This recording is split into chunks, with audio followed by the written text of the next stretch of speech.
अगर आज रात दफ्तर से वापसी पर कोई दुल्हन सड़क के बीच खड़ी होकर तुम्हारी गाड़ी रोक ले और जब तुम उसके करीब जाओ तो तुम्हें एहसास हो कि उसके पांव जमीन को छू ही नहीं रहे, तो क्या तुम गाड़ी रोक दोगे? मैंने रोकी थी और इसी एक फैसले ने मेरी पूरी जिंदगी बदल दी। ये कहानी किसी सुनी सुनाई बात पर नहीं, बल्कि मेरे अपने साथ पेश आने वाले वाक़े पर मबनी है। एक ऐसी रात की दास्तान जिसके बाद मैं आज भी करसौज रोड से गुजरते हुए सांस रोक लेता हूँ। मैं कराची की एक प्राइवेट कंपनी में काम करता हूँ। पिछले 3 साल से मेरी ड्यूटी हमेशा डे शिफ्ट में रही थी। सुबह दफ्तर जाना, शाम को घर वापस आ जाना। जिंदगी एक मामूल पर चल रही थी। ना रातों का खौफ, ना सुनसान सड़कें, ना कोई गैर मामूली बात। लेकिन फिर कुछ दिन पहले सब कुछ बदल गया। एक शाम बॉस ने मुझे अपने कैबिन में बुलाया। आवाज़ संजीदा थी, लहजा मुख्तसर।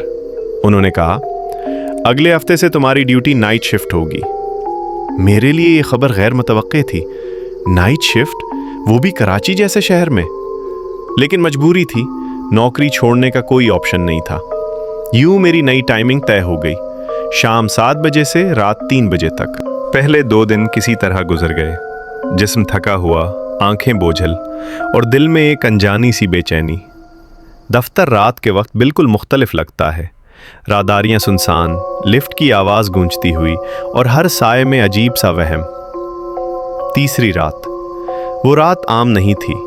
जब मैं दफ्तर से निकला तो घड़ी में 2:27 हो रहे थे। हवा में नमी थी, सड़कें आधी खाली और दिल किसी अनजान खतरे का एहसास दे रहा था। घर जाने के लिए मुझे करसौज रोड से गुजरना पड़ता है। दिन में ये सड़क आम लगती है, मगर रात के बाद ये किसी और ही दुनिया का रास्ता बन जाती है।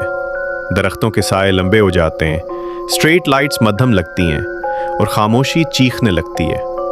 लोग कहते हैं करसौज पर कुछ ठीक नहीं। इस रात मैं भी यही सोच रहा था। अचानक मेरी नज़र सड़क के किनारे खड़े एक सफ़ेद साए पर पड़ी। पहले पहल मुझे लगा कि शायद रोशनी का धोखा है या किसी शादी हॉल से निकलने वाली कोई औरत।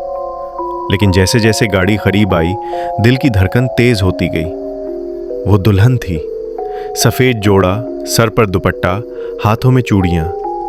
लेकिन उसके चेहरे पर ना खुशी थी ना जिंदगी। वो बिल्कुल खामोश सड़क के किनारे खड़ी थी। जब मैं उसके करीब पहुंचा, उसने आहिस्ता से हाथ उठाया और गाड़ी रोकने का इशारा किया। अकल कह रही थी मत रोको, लेकिन दिल कह रहा था अकेली है, दुल्हन है। मैंने ब्रेक लगा दिया।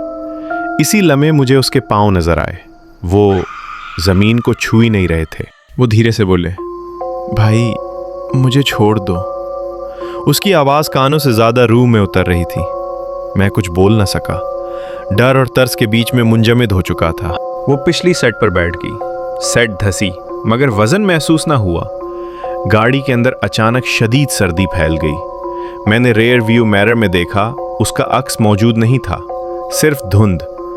चौड़ियों की आवाज़ अचानक बंद हो गई। कुछ देर बाद उसने कहा, मेरा घर बस आगे है। लेकिन आगे सिर्फ वीरानी थी। मैंने हिम्मत करके पूछा, आप यहाँ अकेली क्यों हैं?